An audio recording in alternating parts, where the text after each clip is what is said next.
안녕하세요. 조용히 회사 다니는 사람입니다. 네, 오늘은 2024년 3월 23일 제 S&P 500 투자일지 남기는 날인데요. 네, 이번 영상은 제 목표 달성률이 무려 0.88%로 일주일 새 엄청 오르신 것을 볼 수가 있습니다. 이렇게 된 이유는 저희 S&P 500 투자 목표가 약간 변경되어 가지고 이제 그런 건데요. 어떻게 된 연유인지 한번 통계청의 4분기 가계 동향 조사 결과를 같이 보시면서 이야기를 해보겠습니다. 제가 S&P 500 투자해가지고 어떤 경제적 자유를 이룰 수 있는 그런 최소 자격 조건으로 5.8억이라는 목표를 정해놨었는데 그게 어떻게 산출된 건지 가끔씩 댓글로 물어보시는 분들이 계셔가지고 이번에 23년도 4분기가 제가 항상 보던 그 사이트에서 공개가 안 되고 다른 데서 이제 찾았는데 24년 2월 29일에 발표가 됐더라고요, 이미. 근데 지금 3월 23일이니까 거의 한 달 지나가지고 제가 이 결과를 제 투자 목표에다가 반영을 좀 했습니다. 매 분기마다 이렇게 발표가 되고 있고, 2024년도는 1분기 거는 5월 13일, 2분기는 8월, 3, 4분기는 11월, 그리고 4, 4분기는 내년 2월 말에 이렇게 발표되는 걸로 예정이 되고요. 가계동향 조사라고 하는 거는 우리나라 전체 국민들이 얼마를 돈을 벌고 있고 얼마를 쓰고 있는지 그리고 어디에다 쓰고 있는지 그런 통계를 조사해가지고 이걸 기준으로 뭐 근로자 임금도 좀 결정하는 데 반영을 하고 한다고 해요. 그래서 제가 S&P 100 투자 목표를 정할 때도 이 통계를 기반으로 해가지고 정했고 저 혼자서 아무런 설득력이 없는 거를 근거로 해가지고 영상 만들고 우겨봤자 별다른 의미도 없고 동조를 이제 받기도 어려울 거라고 생각을 합니다.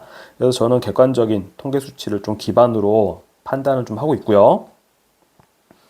그럼 제가 S&P 500을 투자를 주로 하고 있으니까 S&P 500 지수도 객관적인 퍼포먼스를 확인해 봐야겠죠. 포트폴리오 비주얼라이저라고 하는 유명한 사이트 백테스트 해보시는 분들은 한 번씩 들어가셨을 텐데 거기서 가장 오래된 스파이를 ETF를 기준으로 시뮬레이션을 해보면은 1993년도부터 이제 상장돼가지고 운영되는 ETF잖아요. 스파이가 연평균 성장률이 그래서 10.22% 정도 이렇게 보이고 있고 참고로 VO 전 이제 VO를 하고 있는데 이거는 더 이후에 아마 2000년대 초반에 상장이 됐을 텐데 VO 가지고 시뮬레이션 돌려보면 연평균 성장률이 13%로 더 높게 나옵니다. 하지만 저는 더 보수적으로 접근을 해야 되기 때문에 가장 오랫동안 유지가 되었던 이 스파이를 기준으로 했을 때 S&P 500에 투자를 하면 연평균 한 10% 정도 내 자산이 늘어날 것이다. 그런 걸 기대를 할 수가 있고 참고로 스파이 투자했을 때 아마 금융위기 2008년도 이때일 텐데 한 해에만 마이너스 36% 정도 까질 수가 있었다. 그리고 그 해에 가장 많이 떨어졌을 때는 반토막 마이너스 50%까지 될 수 있었다. 이런 거를 볼 수가 있었습니다. 그리고 여기서는 인플레이션을 좀 보정할 수가 있는데 전 이거는 체크하지 않았어요. 왜 그러냐면은 제가 가계 동향 지표 가지고 그거를 제 목표 정하는 데다가 매 분기마다 반영을 할 거거든요. 그 가계 동향 지표에는 이미 인플레이션이 반영이 되어 있기 때문에 제가 여기서 체크를 해버리면은 이중으로 인플레이션이 반영되는 역효과가 나겠죠. 그래서 여기서는 인플레이션은 무시하고 CAGR을 연평균 성장률을 확인했다 말씀을 드리겠습니다. 저는 그 가계 동향 조사에서 5분위 소득을 기준으로 삼고 있는데요. 왜 그런가 하면은 먼저 경제적 자유를 달성한다는 거는 사실상 실제로 계산해보고 따져보면은 매우 어려운 일입니다. 고로 애초에 목표는 높게 잡는 게 좋아요. 그러니까 이런 거죠. 서울대를 목표로 공부를 열심히 하되 내가 서울대는 못 가더라도 나중에 목표 높게 잡고 열심히 하다 보면은 연고대 혹은 뭐 서강대, 성균관대 이런 데를 갈 수 있는 것처럼 목표는 높게 잡을 거고 그리고 저희가 이제 둘이서 맞벌이 하다 보니까 현재 삶의 수준이 5분위에 들어가더라고요, 거의. 그래서 이거를 경제적 자유 달성하는 것까지는 좋은데 굳이 우리가 삶의 수준을 낮춰가면서까지 경제적 자유를 이뤘다, 회사를 관둔다 이거는 맞지 않는 것 같아가지고 5분위가 쓰는 만큼은 조기 은퇴를 하더라도 쓸 수 있어야지 조기 은퇴 의미가 있다 이렇게 생각이 들어서 5분위를 목표로 잡았습니다. 5분위에 이게 분기마다 발표가 되기 때문에 저희가 1년을 따져보면은 연초에 회사들, 직장들은 성과금이 많이 나오게 되고, 그리고 명절도 꽤 있어서 돈을 또 많이 쓰게 되는 경우도 있고, 또 겨울 같은 때는 저희가 난방을 또 많이 떼잖아요. 난방비 같은 것도 많이 들고, 여름에는 에어컨 트느라고 또 전기 요금이 많이 나오고, 그래서 통계청에서도 이렇게 언급을 했습니다. 가계동향 지표 발표하는 거에는 계절성이 있다라는 거를 어느 정도 이야기를 했고, 그래서 성과급, 제가 말씀드렸던 것처럼 성과급 지급 시기나 명절 등에 따라서 어느 분기에 위치하느냐에 따라 소득 및 소비 지출의 변동이 크게 나타난다. 그래서 만약에 이 가계동향 지표를 사용할 거면은 전년 동분기 대비해서 소득이나 소비가 얼마나 늘어났는지 줄어들었는지를 보는 게 바람직하다라고 했어요. 그래서 저는 한 발 더 나아가서 1년치, 최근으로부터 1년치 평균을 이용해 가지고 연평균 생활비를 계산을 했고요. 23년도 4분기 통계까지 반영을 했을 때 이렇게 4개의 분기 평균을 냈을 때 488만 원 정도가 매달 필요하다. 그 상위 20%의 삶을 살려면 이제 그렇다는 거를 보여주고, 이거를 앞에서 말씀드린 거 2가지 지표를 기준으로 해가지고 투자 목표를 계산해 보겠습니다.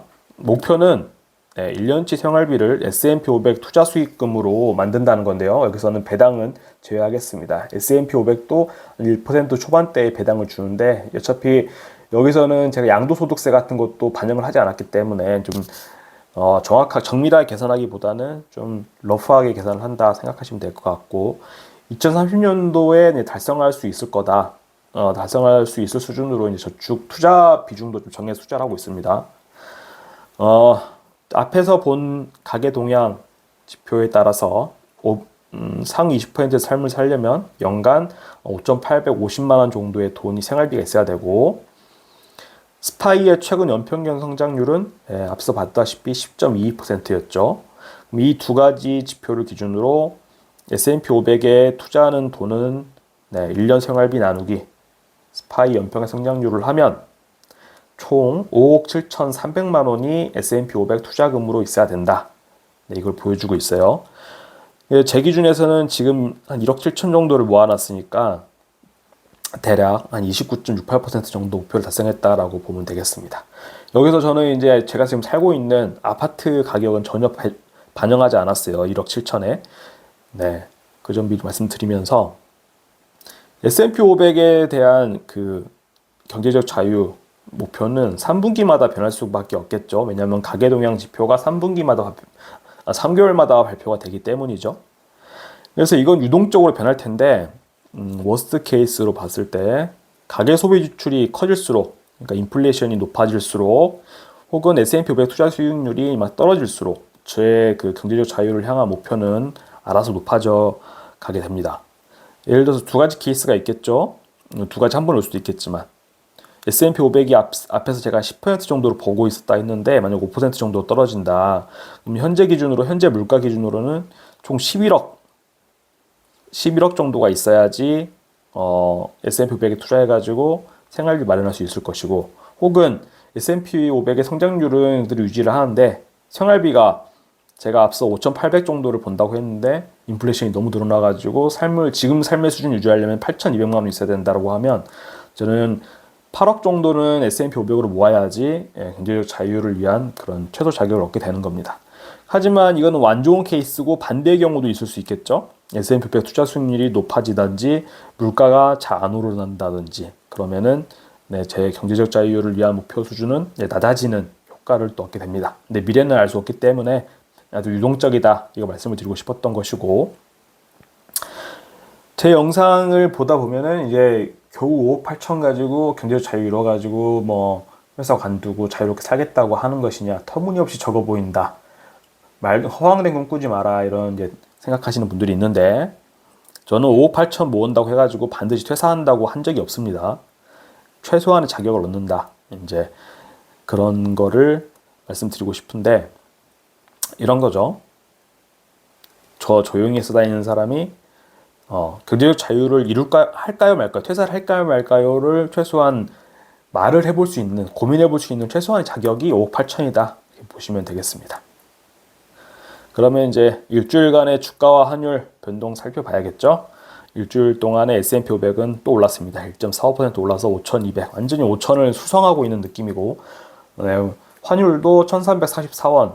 한국인 입장에서는 이게 좋은 건지는 모르겠습니다. 원화가 달러 대비 가치가 이제 떨어지고 있다는 뜻이기 때문에.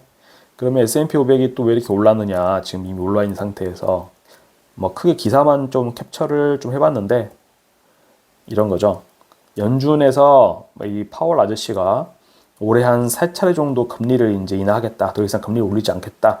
이런 얘기가 나왔고, 그러면 투자 자산들은 또 좋다고 이제 비트코인 같은 것도 올랐을 것이고, S&P 500도 최고치를 경신했다. 네. 이런 걸 봤을 때는 S&P 500 투자하면서 간단하게 삶의 원리를 점점 더 이제 요약하게 되는 것 같습니다. 제가 생각하는 거는 첫 번째로 정당한 보수를 받으면서 직장을 다니면서 일을 하는 거죠. 그리고 두 번째로 나와 연결된 많은 것들, 뭐 가족들은 물론이거니와 친구들, 그리고 제 영상을 봐주시는 구독자분들, 이런 것들을 사랑한다. 뭐 이렇게 뭐 I love you 이런 것보다도 긍정적인 방향으로 바라보겠다. 그리고 세 번째, 건강을 잃은 모든 걸 잃는 거죠. 건강을 해야 됩니다. 그리고 네 번째는 이 1번과 3번을 계속 반복하면은 행복한 인생을 살다가 이제 세상 떠날 수 있다. 이렇게 저는 그렇게 보고 있습니다. 그러면 제 계좌 내역도 보여드리면은 저는 일단 아무것도 안 했고 25일 월요일 날 월급날인데 그때 이제 타이거 미국 S&P 500하고 네, VO는 아마 매수를 안 하게 될 것 같긴 한데 그렇게 매수가 들어가게 됩니다. 제 투자 포트폴리오를 보시면은 예수금이 여전히 50% 정도 차지를 하고 있고요. 2024년도 투자 수익률을 보면은 17% 정도로 계속 주가도 올랐고 환율도 올랐기 때문에 17% 정도로 좀 좋은 모습 보여주고 있습니다. 그리고 투자 평가 금액도 매달 이렇게 오르는 모습 보여주고 있는데 이렇게 하락하더라도 그때는 저가 매수할 수 있는 좋은 기회로 긍정적으로 바라봐야겠죠. 마지막으로 제 경제적 자유 목표 달성 현황 그래프인데요. 이것도 뭐 계속 올라가고 있습니다. 드디어 9천만 원대를 돌파를 했고, 네, 목표 달성률도 앞서서 소비자 가계 동향 지표 이게 변함에 따라 가지고 5억 7천이긴 한데 5억 7천대로 이제 낮아졌죠. 그러면서 달성률도 29.68%로 전주 대비 0.88% 올라갔다.